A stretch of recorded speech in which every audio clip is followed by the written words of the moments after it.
Touch her again, Maya said, voice level, but low enough to cut through the echoing lobby. And I swear, you'll wish the cameras weren't rolling. Gregory Vance froze, hand still gripping Elise's arm. For a brief second, the scene looked absurd. An investor in a three-piece suit, facing off against a janitor with a name tag crooked on her shirt. But there was something in her tone that made even the guards behind him hesitate. "She's your kid?" Gregory scoffed, letting go. "She just walked into me like she's in some daze. Maybe teach her how to move before threatening guests." Maya didn't blink. "She's autistic, and you're about 5 seconds from a legal situation that'll make your hedge fund audit look like a Sunday brunch." Subscribe now, because this isn't just about one hotel, one mother, or one spoiled man. The moment he touched her child, something old inside her woke up, and this isn't going to end the way he thinks it will. Gregory's mouth opened, then closed. He scanned the lobby like he expected someone, anyone, to step in. But the concierge kept her eyes on her monitor. The bellhop adjusted his tie. Even the guards who had been moving forward stopped mid-step, as if they sensed a line had been crossed. Maya stood tall, her posture all wrong for the blue smock she wore. Calm, measured, like someone who'd learned to wait for the next move and punish it when necessary. She took Elise's hand. The girl, no more than 10, stared at the lobby's glossy tiles, tracing the geometric lines with her shoe. Maya guided her gently behind her leg. The air had changed. When Maya first took the job here, nobody looked twice at her. That was the point. Cleaning up after billionaires wasn't glamorous, but it kept Elise covered with insurance, and the quiet halls gave her peace. And maybe Maya had been okay with disappearing. For a while. But Gregory Vance had just reminded her. Silence doesn't always protect you. He turned, jaw tightening. "I'll be speaking to management. You don't talk to guests like that." "Please do," she said, still calm. "I'm sure they'd love to see the security footage, especially the part where you grabbed a disabled child." Elise pressed her head against Maya's side, humming low, fingers tapping in a familiar rhythm. It was how she calmed herself, counting. She didn't speak in public, not because she couldn't, because she chose not to. Maya placed her free hand over Elise's and squeezed gently. "You're safe," Gregory huffed, but he was backing off now, muttering something about entitled staff. Maya didn't care. He'd stepped back, and that was enough for now. But he'd made the mistake of thinking this was over. She glanced up.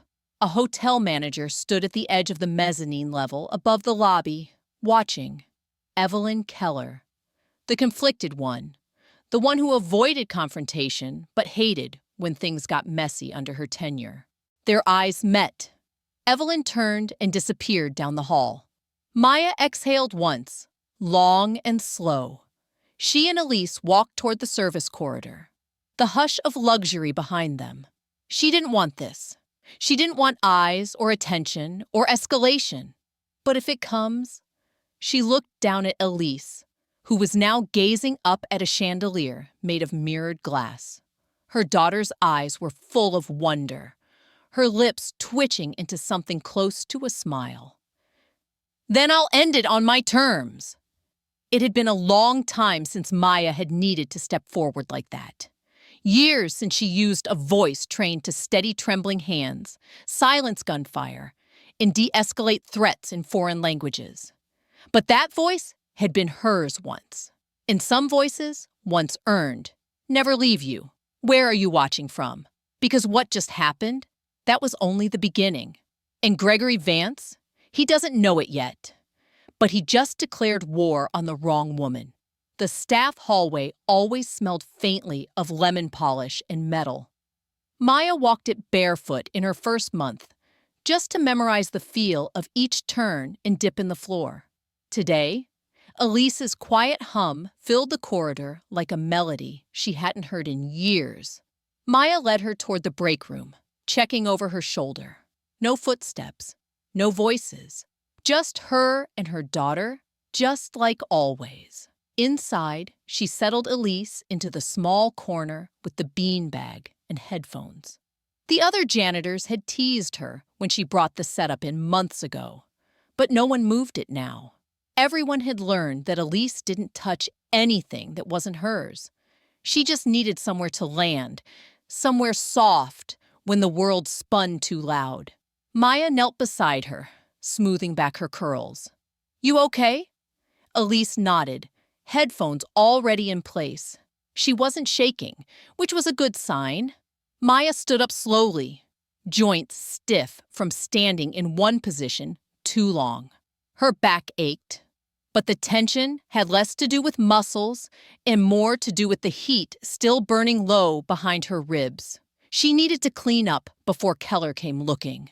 The break room mirror was cracked in the upper corner. Maya splashed cold water on her face and studied the reflection that looked back. Her name tag was slightly askew. Her ponytail was tight. Her eyes, though, those were wrong. Not tired, not defeated, alert. She hadn't felt that in years. She didn't like the look. The door creaked. Maya turned.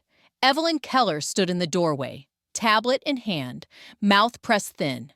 "I need to speak with you," Evelyn said, eyes flicking toward Elise. "Alone!" Maya gave a nod and stepped into the hall, leaving the break room door half open so she could still hear the soft rustle of Elise shifting behind her. "Gregory Vance filed a complaint," Keller began. "He's alleging that you threatened a guest, that your daughter created a scene." Maya didn't answer. "Let it come." "I've seen the footage," Keller added. "It shows him grabbing her arm, but he's powerful. And the hotel's image matters more than a child's safety?" Maya asked, voice steady. Keller flinched. "That's not what I said, but it's what you meant." There was a pause.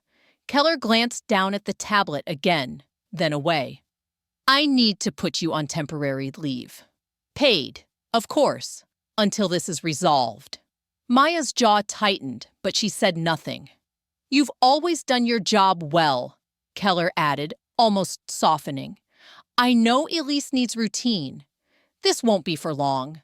Maya gave a tight nod, not because she agreed, but because she knew this was Keller's compromise. A way to smooth everything over without admitting fault. The hallway lights flickered slightly above them. Maya didn't move. "I'll clear out by the hour," she said. "I didn't ask for that." "You didn't have to." Keller looked like she wanted to say something else, but chose not to. She walked away, heels clicking faster than usual. Maya turned back toward the break room. Elise hadn't moved. She was tracing a pattern on the beanbag cover with her finger, over and over. Maya sat beside her. It had taken 2 years of night shifts, one rejected application after another, and a forged resume that left out too much. But this job had come with insurance, with silence, with elevators that didn't scream and walls that didn't close in. She had kept her past buried, not because she was ashamed, but because the last time she let it surface, someone died trying to follow her orders. She had sworn off command, sworn off being needed. And yet here she was, back in the heat. She didn't want revenge. She wanted peace. But if Gregory Vance thought her silence meant fear, he was wrong. She looked at Elise, her breath catching as she watched her daughter's small hand pause mid-motion. Elise looked up. "I'm not scared," she whispered. Maya blinked. It was the first thing Elise had said in weeks. She took her daughter's hand and squeezed it. "Neither am I." The service elevator creaked as it descended, old cables groaning with every floor it passed. Maya stood beside the cart she had half-heartedly loaded with supplies. Elise resting quietly on top of folded linens, her small hands clutching a plastic clipboard like it held secrets. The hum of the elevator was oddly soothing, contained, insulated, and slow. Maya had nowhere to go. Not really. Keller had made her leave sound temporary, polite, measured. But the way she had avoided eye contact, the way her fingers trembled around the tablet, Maya had seen that before, in field officers who knew too much and wanted to say less. The lobby would be swarming with whispers. Staff would pretend not to stare. Gregory Vance would be strutting, already re-spinning the narrative. Maya imagined him painting himself as the reasonable one, a concerned patron with an unstable janitor causing disruptions. Her fingers itched to do something more, then push the elevator button again and again. But she waited, patiently, just like she used to. The elevator doors slid open to the sub-basement. Most staff avoided this level unless they had to access the electrical or plumbing panels. Maya liked it down here. Quiet, dry. She rolled the cart forward, footsteps echoing down the concrete corridor. She stopped in front of the mechanical room. Elise hopped off the cart without prompting, wandering toward the wall of rusted pipes that ran like veins through the facility's skeleton. "Can I?" she asked, tapping her knuckles against one pipe. Maya nodded. Elise ran her hands across the valves and joints, whispering sounds Maya couldn't catch. When she reached a particular junction, she paused and frowned. "It's not humming," she said. Maya stepped closer, crouching beside her. Elise's fingers rested against a pressure gauge that should have had a slight vibration to it, barely perceptible to most. But Maya could tell. The temperature was off. She stood and walked toward the maintenance panel. The intake dial flickered, then dropped. Mainline pressure was bleeding somewhere. Not enough for alarms, but enough to matter, especially with tonight's charity gala pulling more power, more water, more everything. She opened the panel and scanned the readings. The system's override hadn't triggered yet, which meant the automated monitors hadn't caught the issue. She tapped through the submenus. The drop was accelerating. Maya frowned. If the line burst, it wouldn't just flood the lower levels. The electrical conduits routed through this section, and they'd been warning about water proximity for months. One crack, one leak during peak load, and the outage would ripple up 10 floors. And Keller had said nothing about that. Either she didn't know, or someone was covering a growing risk to protect tonight's public relations show. "Elise," she said, "get back on the cart." Elise obeyed without question, sensing her mother's tone shift. Maya closed the panel and started back to the elevator.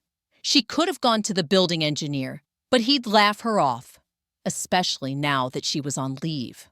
Besides, if he hadn't caught it already, he wouldn't know how to fix it in time. She reached for her phone, then stopped. Old instincts kicked in. Phone logs could be deleted. Intercoms could be overridden. But a visible act, something no one could deny, could buy her time. Instead of pressing the lobby button, she tapped the one labeled Executive Conference. Elise looked up, eyes wide. Maya met her gaze. "We're going upstairs," she said. The elevator surged upward, faster than usual. Maya stood tall, every nerve alive now. Her years in uniform had taught her when to wait, and when to move first. The doors opened to the top floor. She pushed the cart forward, Elise tucked between linens. No one questioned her. The uniform made her invisible again. Just a cleaner, pushing towels. Outside the conference room, muffled voices rose behind double oak doors. Gregory's voice was unmistakable, sharp with smugness. "She threatened me, in front of guests, and now we're pretending she didn't?" Laughter, paper shuffling, wine being poured. Maya stood still. Then she knocked, once, firmly. A moment of silence. The door cracked open. A man in a headset, likely event staff, looked confused. "This is a closed meeting. There's a safety issue in the sub-basement," Maya said, voice cool. "I need to speak with Evelyn Keller. Now." "You're the janitor, right? Weren't you—" "Tell her," Maya said, her voice carrying just enough command to override the man's hesitation, "that if she doesn't come out in 60 seconds, her event may have an electrical fire before the appetizers even reach the table." That landed. The door shut. 2 seconds later, it reopened. Evelyn stepped out, eyes already narrowed. "What are you doing up here?" "There's a line about to rupture downstairs. You can check the panel yourself. Intake pressure's falling." "You're suspended." "I'm not asking for your trust. I'm giving you a chance not to evacuate 200 donors in the dark." For a long moment, Evelyn said nothing. Then she stepped aside and waved her in. Maya didn't smile. She walked through the door like she used to walk into briefing rooms, aware of the eyes, aware of the doubt, and ready to burn it all down to protect what mattered. The conference room was a glass-walled temple of ego. Long mahogany table, gold-plated sconces, a panoramic view of the city skyline behind it all, glittering and oblivious. The men and women seated around the table barely glanced up at Maya as she entered, too absorbed in their wine glasses and catered truffle hors d'oeuvres. But Gregory Vance saw her, his face twisted with theatrical offense. "You've got to be kidding me," he said, half rising from his chair. "She followed me up here now? Evelyn, is this a joke?" Maya didn't stop walking. Elise stayed just outside the door, behind the frosted paneling, quietly tapping the rhythm only Maya recognized. 4 beats. Pause. 3 beats. It meant she was okay. For now. Evelyn Keller closed the door behind her and crossed her arms. "Maya has a facility concern she thinks is urgent." Maya didn't turn to her. She kept her eyes on the projection screen at the far end of the table, where a slideshow cycled through photos of the gala preparations downstairs. Champagne pyramids, floral arches, influencers posing for preview shots. The intake gauge in the mechanical sub-basement is dropping at a rate of 0.3 psi per minute, Maya said, loud enough to fill the room. "At this rate, your water line will breach in under 2 hours. Maybe sooner, depending on surge draw from event staging." Gregory laughed. A single, sharp sound. "What is this? Some DIY plumbing lecture? We've got an entire maintenance team who apparently didn't notice the pressure loss on the main intake valve," Maya interrupted, still not looking at him. "Which means either they missed the readings or your monitoring system isn't calibrated. I don't care which. What matters is that you've got faulty infrastructure beneath a ballroom with over 200 guests arriving in 4 hours. And once those lines crack, the power relay will go first." Evelyn frowned. "That's not possible. The system's supposed to auto-isolate." Maya finally turned to her. "The isolation relay is 6 inches from the line in question. I checked. Once it floods, the breaker can't trip without shorting." The room had gone still. One of the board members, an older woman in a lavender blazer, cleared her throat. "And how exactly do you know this?" Maya's eyes met hers. "I designed pressure trigger response protocols for subterranean infrastructure during my time with U.S. Army Engineering Command. I've handled worse failures than this in more dangerous environments." Gregory leaned forward, sneering. "Oh, please. Now she's military?" Evelyn's voice cracked through the tension. "She is. I checked after she confronted you yesterday." A pause. Even the forks stopped clinking. "She held a Tier 3 security clearance," Evelyn continued. "Crisis response, logistics planning, internal safety architecture. She was in Mosul during the evacuation surge. Her record is sealed, but it exists. Gregory's mouth opened, closed. Maya let the silence work for her. Old habit. The moment after intel lands and no one knows whether to double down or backpedal. "I'm not here for drama," she said, quieter now. "You can call the building engineer. You can call the city. But by the time they confirm it, the breach will already be happening. The only reason I came up here was because there's still time to redirect pressure to the secondary intake line. It'll bypass the failure point, but only if it's done manually. Tonight." Evelyn looked pale now. "Why didn't you come to me directly?" "I did," Maya replied. "You put me on leave." That landed like a slap. Evelyn looked away, jaw tight. Gregory tried one last jab. "So you think barging in here and throwing around military jargon makes up for threatening a guest?" Maya stepped closer to him, voice perfectly calm. "The only thing I threatened was a man twice my size who laid hands on my daughter. I'd do it again. But today isn't about you, Mr. Vance.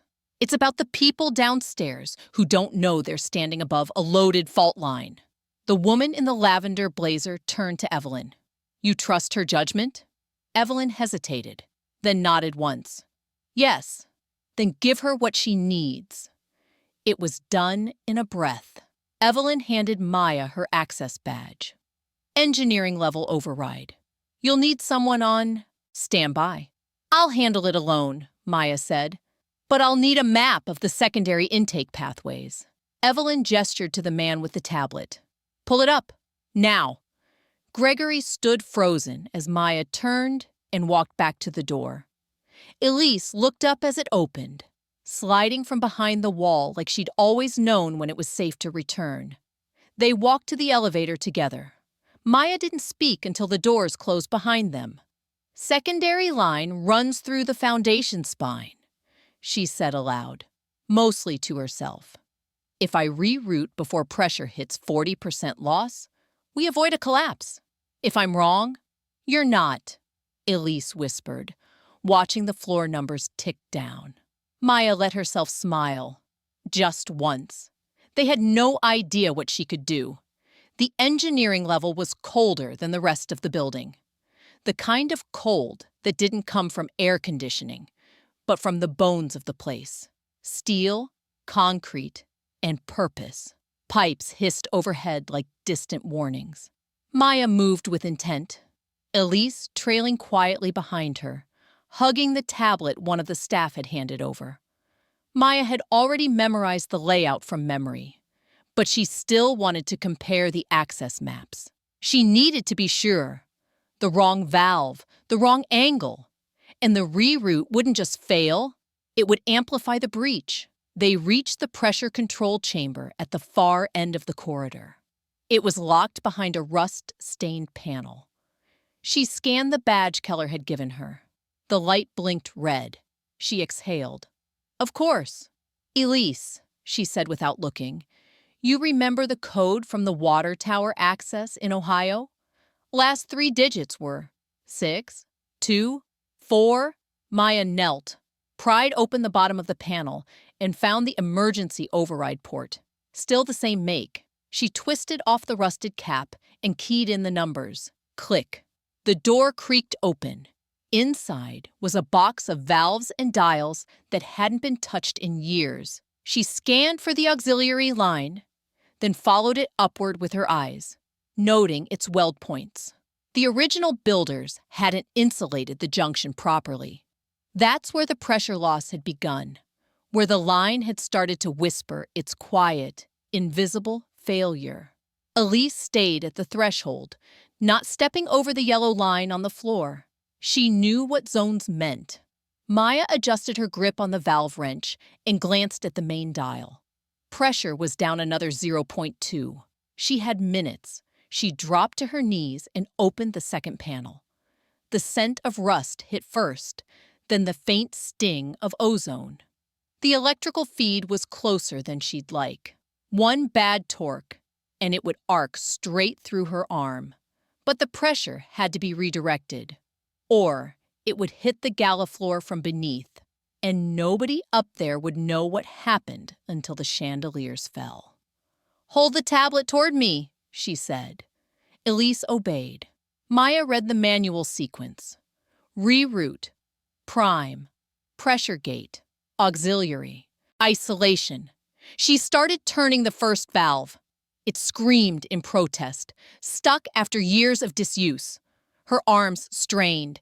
She gritted her teeth and pushed harder, feeling the joint pop loose under her grip.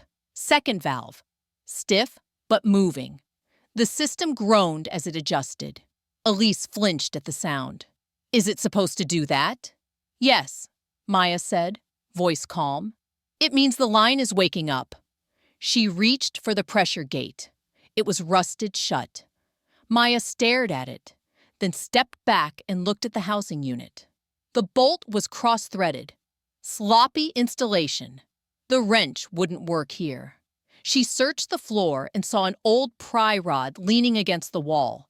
She grabbed it and wedged it under the gate, angling it like she had during a field repair in Fallujah when the unit's irrigation flooded mid-night watch. Same mechanics, different stakes. "Don't move," she told Elise. Then she braced her foot against the base and pulled. Nothing. She shifted her weight. The metal shrieked. The gate burst loose with a sound like a gunshot, and steam hissed out around the opening. Maya fell back, one gloved hand shielding her face. "Mama!" Elise cried. "I'm okay," Maya said, already scrambling back to her knees. Her glove was singed, but intact. She reached in and reset the intake route. A soft thunk confirmed it had locked into the secondary.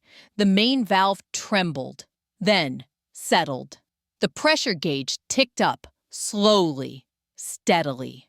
Maya stood, breath catching in her throat. It was working. She backed away, closing the panel behind her. The groaning in the pipes stopped, replaced by a low, steady hum. Elise stepped forward, eyes wide. "You fixed it?" "I stopped it from breaking worse," Maya corrected. "There's still damage, but the reroute will hold for the night." She placed a hand on her daughter's shoulder. "We're not done yet. I need to document this. Everything. Before someone decides it was just a lucky catch." They returned to the main service terminal. Maya pulled up the logs and began screen recording the entire sequence. The pressure drop, the override path, the reset. She saved it to 2 drives, one for the hotel system, one for her own. They weren't going to bury this. Not like before. The hotel had almost walked into a headline. Gala flooded. Hundreds evacuated. Electrical fire under investigation. And nobody would have believed the janitor who tried to stop it. Now they'd have no choice. Elise slid her small hand into Maya's. Her voice was small. "Did you do this when you were a soldier?" Maya smiled faintly. "Sometimes." "Were you scared then?" "Always." Elise thought for a moment. "But you still did it." "I still did it." They walked back toward the elevator. The hum of the pipes followed them, steady now. Predictable. Safe. For the first time in days, Maya let her shoulders relax. The building was still standing, but now, so was she.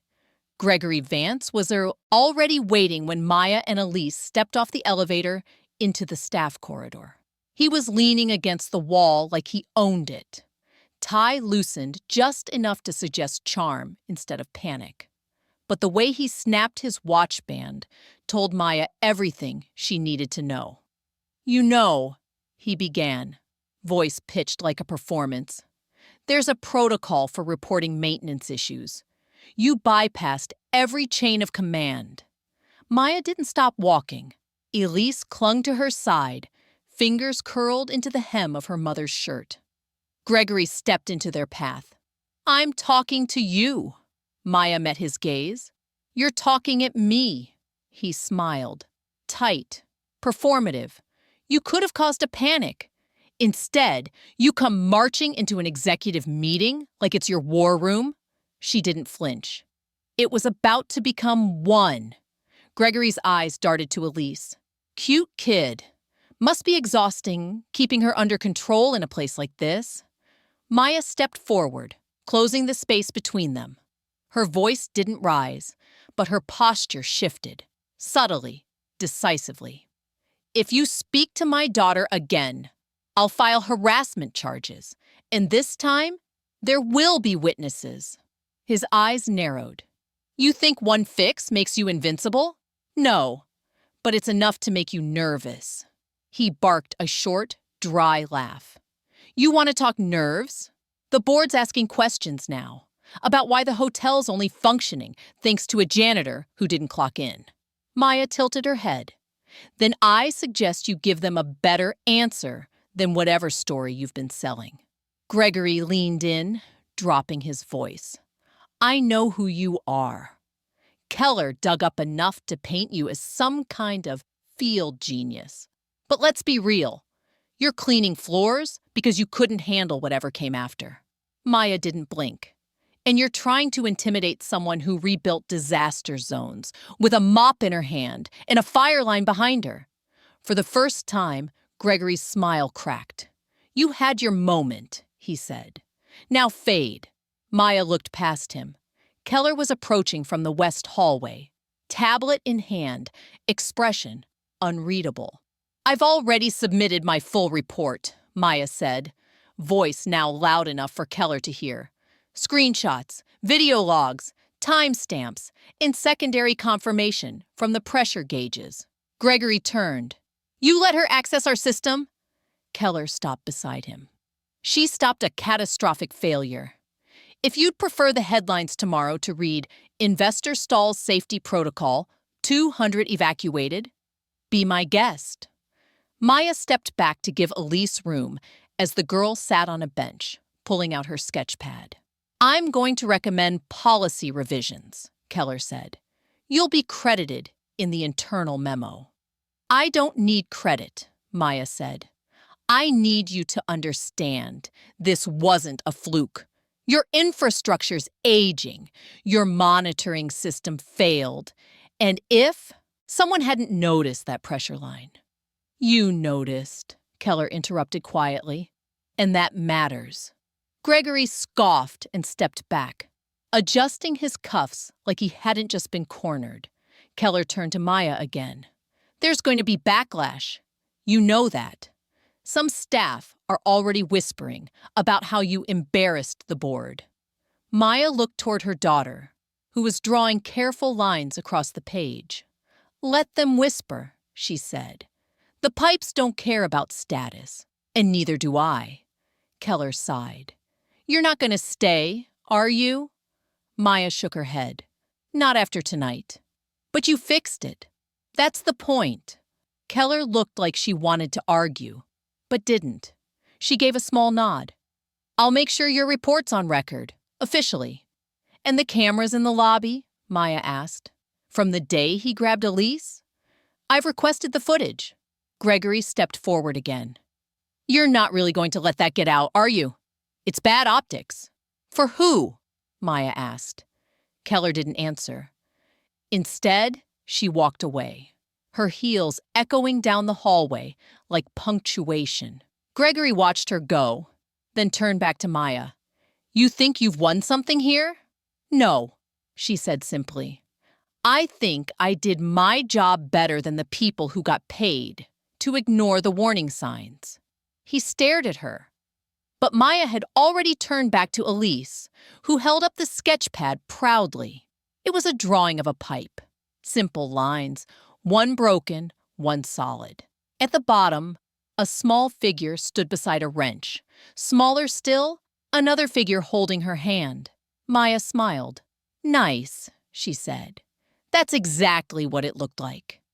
They sat there together for a while, Elise humming quietly, Maya watching the emergency lights above flicker back to full power as the rerouted system stabilized. Some victories didn't need applause. Some just needed the building to stay standing. The maintenance wing was quiet, save for the soft whirl of backup systems still recalibrating. Maya stood over the diagnostics terminal, watching the final pressure readings stabilize into green. The data logs were clean. Her reroute had held. No more hissing, no more shaking pipes or rising temperatures, just silence. The kind she used to trust. She copied the system logs to her drive again, this time encrypting them. Not because she didn't trust Keller, but because Gregory Vance wasn't done. Men like him never walked away quietly. They circled, rewrote the story, and hoped no one remembered who actually held the wrench when everything started falling apart. Elise sat nearby, legs folded beneath her, sketchpad on her knees. She'd drawn a schematic, rudimentary but unmistakable. The pipe reroute from earlier. It was almost precise. "You remembered the valves," Maya said softly. Elise nodded. "It helped me understand why the loud stopped."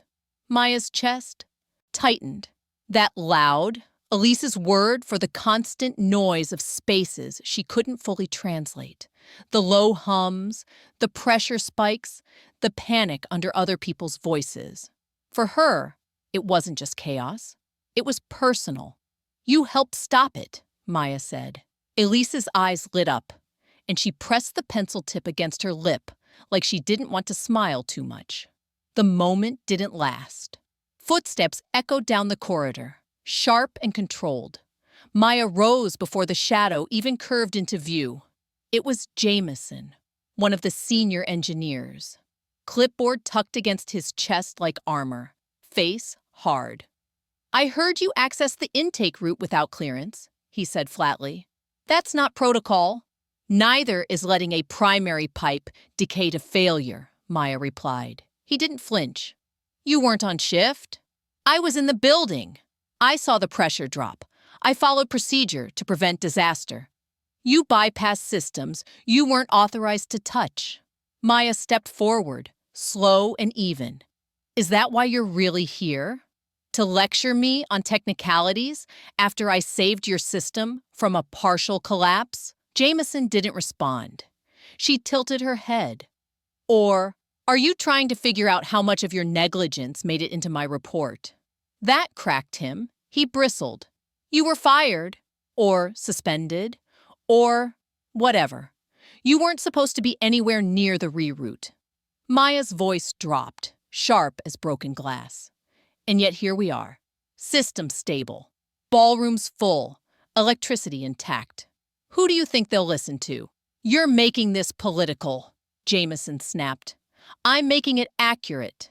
He stepped back like he realized he'd gone too far. Maya kept her stance neutral, but her pulse had shifted into a controlled pattern. Not anger, not fear, just calculation. Jameson turned without another word and walked off. Maya watched until his steps vanished into silence. She turned back to Elise, who hadn't looked up, but she'd stopped drawing. "You okay?" Elise nodded, but Maya could tell. Something was folding in behind her daughter's eyes. Some mixture of confusion and guilt, like she'd invited conflict by simply being present. Maya crouched beside her.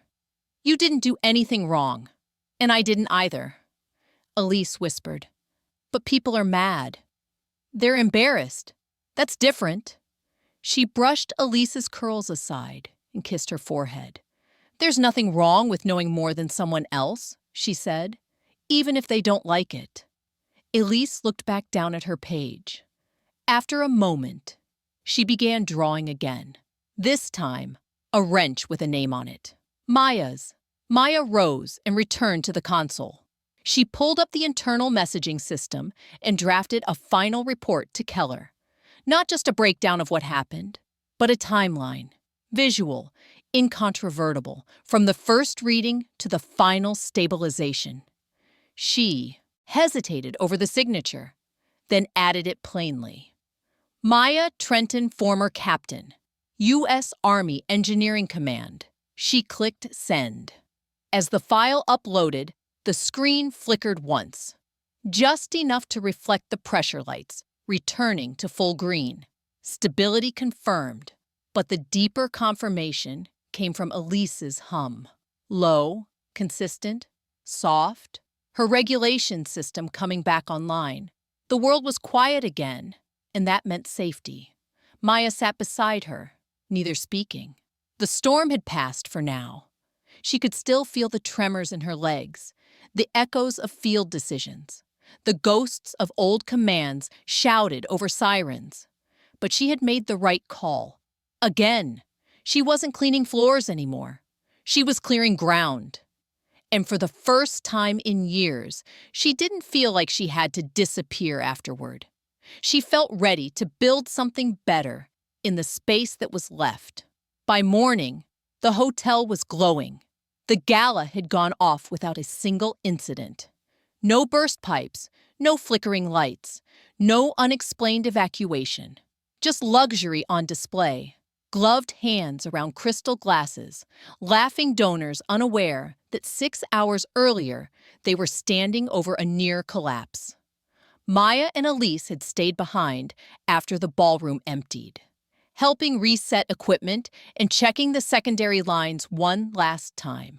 Maya hadn't clocked in, but no one stopped her now. The staff who once brushed past her with coffee carts now gave small nods when they saw her coming. Not acknowledgement, respect. Still, Maya kept her head down as she walked toward the security office. Keller had asked to meet there, said it was time.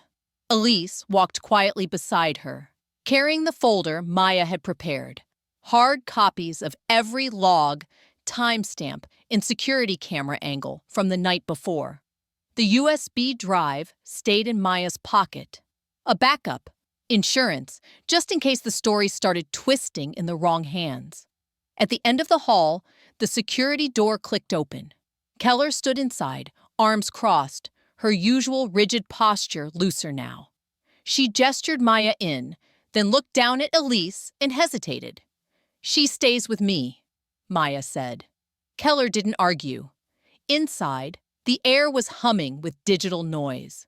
Feeds from every corridor blinked across the monitors. 2 chairs sat opposite the central desk. Maya sat. Elise remained standing, eyes scanning the glowing screens like they were stars. Keller pulled up a file on her tablet. "I've read your full report," she said. "Twice." Maya said nothing. "I also spoke to legal and the board." Maya's eyes narrowed slightly. "Is that where this is headed?" "No," Keller said more gently than Maya expected. "There won't be legal action. Not against you." Maya waited. Keller looked down at her tablet. "You saved this hotel from a catastrophe. That's not exaggeration. You put yourself at risk, worked off shift, and exposed a blind spot in our infrastructure that could have caused millions in damage and endangered lives." "Then why does it sound like there's a but coming?" Keller nodded slowly. "Because there is. Gregory Vance is already spinning a narrative. He's talking about breach of contract, chain of command violations, risk exposure. He's doing everything he can to make this about you instead of what you prevented." Maya leaned back in her chair. "He doesn't scare me." "He should," Keller replied. "He's wealthy, well-connected, and he's embarrassed." Maya's voice was flat. "Good," Keller sighed. "I want to offer you a choice." This, finally, made Maya blink. "A choice?" "We have an opening on the Crisis Compliance Board," Keller said. "Part-time, consultative, internal oversight for safety audits and infrastructure review. I'm not here to climb your ladder." "It's not a ladder," Keller said. "It's a shield. We put you in that room, give you oversight authority. He can't touch you. He can't paint you as rogue staff. He can't claim you were freelancing solutions. You'll be policy." Maya looked at her daughter, who was now sketching something quietly against the arm of her chair. "You think giving me a title keeps me safe? I think giving you a seat at the table makes sure the next Maya doesn't have to do what you did alone." Maya folded her hands. "And what about Vance?" "We'll handle him," Keller said. "He's already lost control of the footage from the lobby. We're not going to suppress it, But we're going to frame it right. You weren't aggressive. You were protective. Maya exhaled slowly. You're really willing to put that out publicly? Yes, Keller said. Because if we don't, someone else will. And they'll make it uglier. For the first time, Maya believed her. She opened the folder Elise had carried in and handed it over. Here are the supplemental schematics, marked where the original builders cut corners. If you want to make real change, start there. Keller took it. We will. Maya rose. Elise tucked her drawing back into her backpack. Keller stood as well. You're not just a janitor, she said. No, Maya replied. But I was never just that. Keller's mouth twitched like she almost smiled. As Maya turned to leave, she paused at the doorway. If you're serious about change, start listening to the people who've been invisible this whole time. Then she walked out.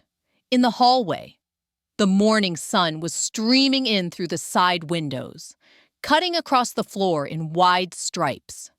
Elise reached out a hand and let the light paint her fingers. They moved toward the staff elevator. Just before they stepped in, a junior cleaner, early 20s, eyes nervous, stopped Maya. Hey, what you did? Everyone's talking about it. Maya nodded once. You used to be, like, military or something? Maya didn't answer. She just looked him in the eye and said, I still am. The doors closed behind them. The elevator rose. Not just through floors, through something far deeper than a building. The rooftop was deserted. Maya stood near the railing, hands braced on the cool metal edge as the wind moved through her hair. The city below pulsed with mourning, traffic groaning awake, construction cranes swinging slow arcs, sunlight bouncing off glass towers. For the first time in months, the noise didn't press against her skull. Behind her, the rooftop access door creaked open. She didn't turn. I figured you'd come, she said. Keller stepped into view, arms crossed, blazer traded for something simpler, less official.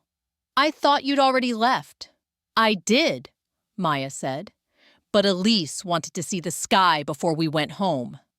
Keller moved beside her, gaze trailing over the skyline. Is she all right? She slept through the night. That's how I know. They stood in silence for a beat.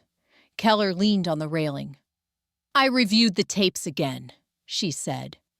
Gregory didn't just grab her. He used enough force to move her off balance. I know. I'm filing a complaint with the board on your behalf. Maya didn't respond right away. She kept watching the slow-moving chaos below. He's not the first person to grab something that didn't belong to him, she said quietly. Just the first to do it to my daughter in front of witnesses. Keller nodded. The footage is going to circulate. HR wants to brace for fallout. I thought you should know. I do. They're going to paint you as unstable, too aggressive, overstepping. Maya looked over at her. That's fine. I don't need them to like me, just to stop pretending I was invisible. Keller exhaled. We're overhauling the emergency protocols, starting with the intake diagnostics. Your report is now required reading for every department head. Maya finally smiled, just slightly. Good. The building deserves better. She's proud of you, you know, Keller said. Elise. She doesn't say it, but I see it. No, Keller said. She said it to me, last night when you were filling out the override forms. She walked up to me and said, That's my mom. She keeps things from breaking. Maya's throat tightened unexpectedly. She nodded once, not trusting her voice. Keller looked down. Why didn't you ever tell anyone who you really were? I did, Maya said, just not the way they expected to hear it. She stepped back from the railing. The rooftop wind had begun to bite. She drew something, Maya added. Elise, after the pipe held. It was a wrench with my name on it. Keller's smile was soft. She sees things clearly. She always has. People just don't look where she's looking. They started toward the stairwell. Keller paused at the door. There's talk of naming a new emergency protocol after you. Trenton. Standard. Maya stopped walking. That's a mistake, she said. Why? Because then it becomes a myth. Something staff read but never believed could happen again. Don't name it after me. Just teach it. And teach it right. Keller nodded. I'll make sure of it. When Maya returned to the room where Elise waited, her daughter was curled on the couch beneath a throw blanket, sketchpad open beside her. The drawing had changed. Now it was a building, tall, solid, marked with labeled pipes. On the rooftop, two small figures stood under the sky. The taller one had a wrench. Maya knelt beside her and kissed her forehead. You hungry? Elise nodded. Let's go. They walked through the now familiar corridors. The hall still carried the scent of polish and electricity, but something felt altered, not erased, seen. As they reached the main exit, several staff members stepped aside.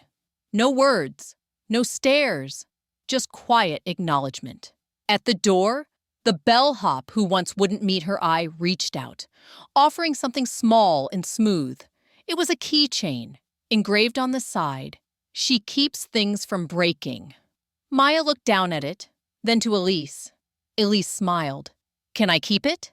Maya nodded, closing her daughter's fingers around it. Yes, she whispered. That one's yours. They stepped into the sunlight together, and behind them, the building stood, not flawless, but steadier than it had been before. The city moved differently when you were done running from it. Maya sat on the bus, Elise curled against her side, the steady sway of the road lulling them both into quiet. Outside, skyscrapers slid by in rows, each one humming with invisible stories. People passed on sidewalks, staring into phones, sipping overpriced coffee, never knowing what was held together by people they'd never see. The plastic seat creaked beneath her, but it felt earned, real, and for once, not temporary. She glanced down at Elise, whose fingers rested on the engraved keychain still clutched tight. Even asleep, she held it like a tether to something steady. Across from them, a woman with two small boys watched quietly, not judging, just curious. The kind of look Maya used to catch often. Before her silence became armor, the woman smiled softly, then turned back to her kids. The bus hissed at the next stop. Maya stood, lifting Elise gently, her daughter rousing with a soft sound of protest, but no panic. They stepped off into a quieter part of the city. Less glass, more brick. It was the neighborhood Maya had avoided for years, the one with too many memories pressed into its sidewalks. She hadn't walked this street since Elise's diagnosis, since the army sent her home with folded flags and bureaucratic condolences, since the world told her she'd done her part, and now she could disappear. But she didn't disappear. She adapted. The building at the end of the block still leaned slightly to one side. Same faded mural on the wall, hands holding up a bridge. Maya walked toward it with a steady step, Elise's hand in hers. The door buzzed as she entered. The community center hadn't changed much. Fluorescent lights, scuffed floors, bulletin boards filled with too many flyers, not enough pins. Behind the front desk, a man looked up. His eyes widened. Maya Trenton? She gave a nod.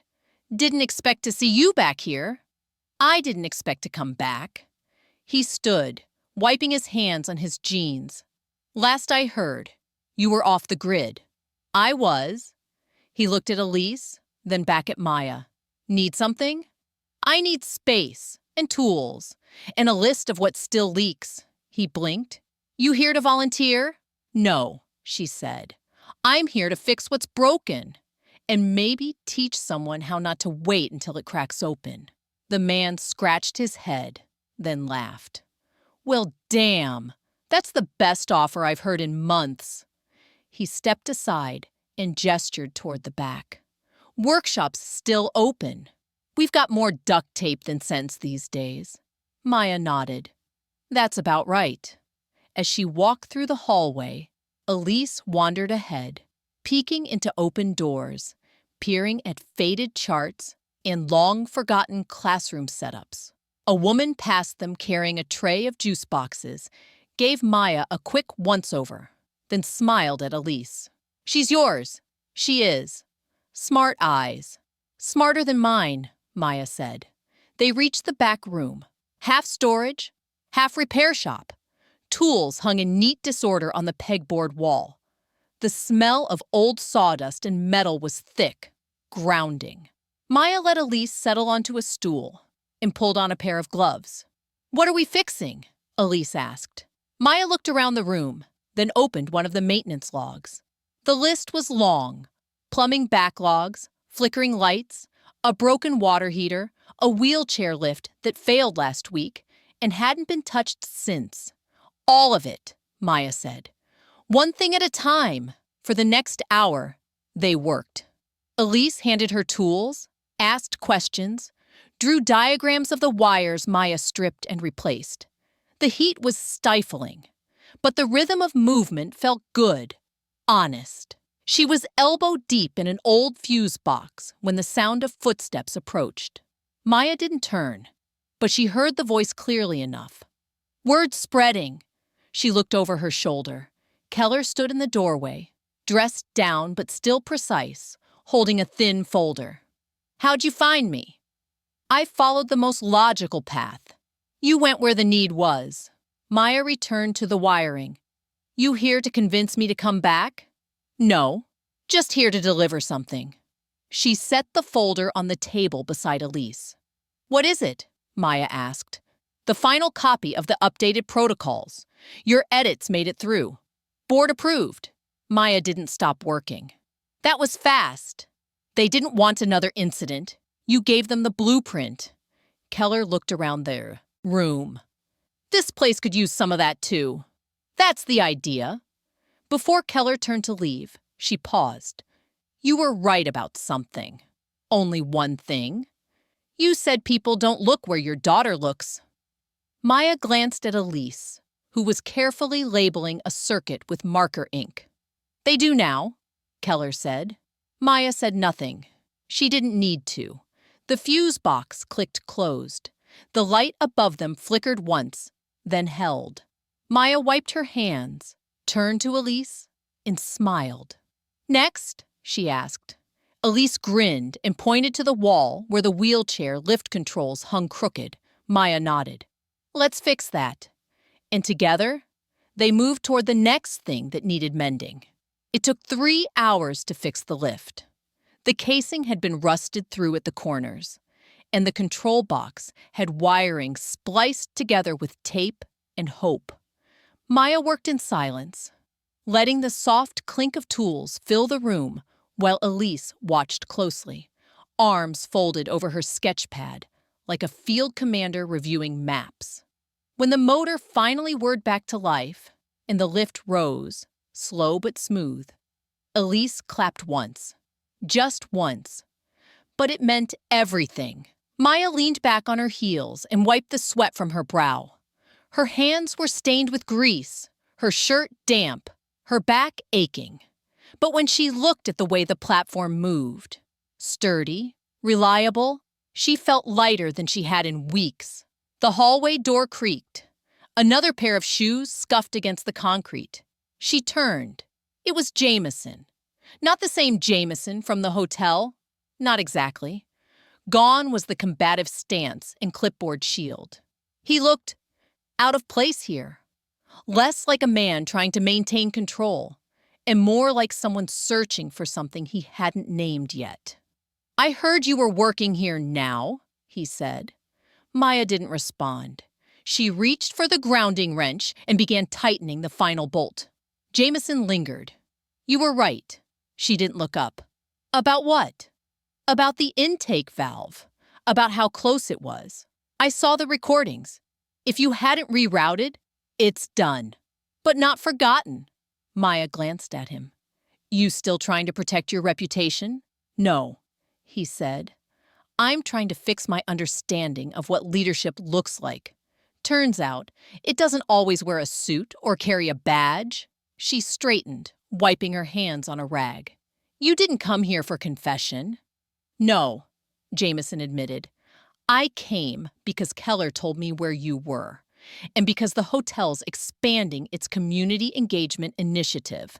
I've been asked to oversee it. Maya raised an eyebrow. You want my blessing? I want your help. That stopped her. He continued. We've got properties in districts that haven't had working infrastructure in years. Places like this one. If we can partner with centers like this, train locals, build field repair kits, bring people in instead of replacing them, maybe we get ahead of the next collapse. Maya crossed her arms. Why me? Because I've seen what happens when the wrong people are in charge of keeping others safe. And I've also seen what happens when the right ones don't get heard. Maya didn't answer right away. She looked at Elise, who was now drawing again. The new sketch showed a lift and a figure fixing it. But this time, the figure wasn't Maya. It was Elise. Small hands gripping tools, determined eyes. Maya looked back at Jameson. If I agree to help, it won't be from a boardroom. I don't want a title. I don't want a desk. What do you want? I want a program where single parents like me, people who've been counted out, get trained to fix what no one else wants to touch. I want the curriculum to be flexible. I want you to install sensory safe zones in every training site. And I want part of your funding going to centers like this. Not after the photos are taken. Before. Jameson nodded slowly. Done. You're agreeing too fast.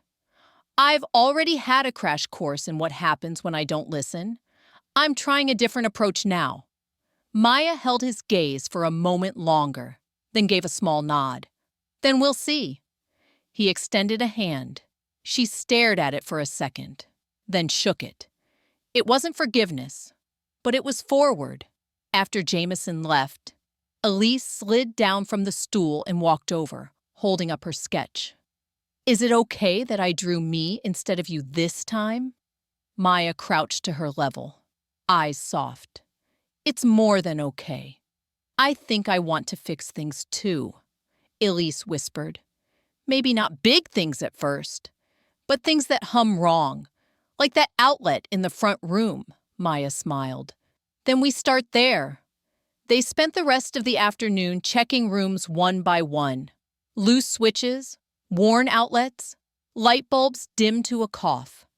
Elise carried the checklist, crossing off items with a bright blue marker and humming as she moved. By the time the sun began to dip, the building felt different, lighter. Not just because things worked better, but because someone had cared enough to see what was broken in the first place. Maya sat in the front lobby as Elise went back to the sketchpad. The keychain still hung from her daughter's belt loop, swinging slightly every time she shifted. Through the glass doors, people passed without stopping.